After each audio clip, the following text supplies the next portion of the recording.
Lahat ba nakapag-switch na sa stainless steel na rice cooker? So, ito nga po pala ang aking rice cooker na Hanabishi. Ayan, ito pong pot niya, inner pot niya ay stainless. Bali, yung last kasi namin nagamit ng rice cooker is aluminum pot. Ang nangyayari kasi doon is parang umaangat dito sa gitna niya. Kaya ang nangyayari, hindi na siya nadedetect ng rice cooker, kaya namamatay na siya ng kusa o kaya naman ay lata yung nalulutong bigas. Kaya ito, nag-switch na ako sa stainless steel. Bukod sa mas healthy ito, aminin natin, ang stainless steel ang napaka-healthy lutuan kasi nga, ito yung hindi kumbaga walang nahahalo sa pagkain nyo, ganyan. Yung kasi nga, aluminum, di ba, may coated kasi yon or coated yon ng or yung hindi nag-stick yung mga niluluto nyo, ganyan. Kaya yon pag nagasgas yon humahalo sa ating mga pagkain.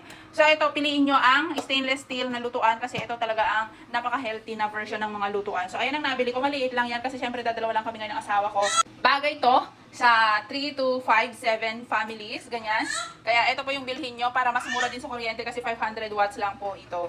Ayan ang ating Hanabishi stainless steel inner pot na rice cooker. Murang-mura po ito at syempre, healthy na po yung pagluluto ninyo ng kanin ninyo. Ayan. 500 watts lang to kasi hindi naman kailangan malaking rice cooker ninyo gaya ng rice cooker namin dati, medyo malaki siya and magastos pala sa kuryente kapag malaki yung rice cooker tapos kukunti lang naman yung lulutuin ninyo. So kukunti lang yung niluluto namin dati doon, ang laki ng rice cooker namin kasi sabi ko pag may in case may bisita, kailangan kasi na medyo malaki para may kumasya. So ngayon meron naman akong lutuan ng kanin, yung pressure cooker ko nga. In case na may bisita kami, so pwede ako magluto doon. So kapag daily use na kami lang ng asawa ko, kaya tatlo kami ng anak ko, ito na lang gamitin ko, yung Hanabishi na stainless steel inner pot na rice cooker. So piliin nyo ang stainless steel, guys. I swear, mas matibay ito at mas healthy. Yun lamang, kung gusto nyo makabili, nandito sa aking yellow basket. Bye-bye!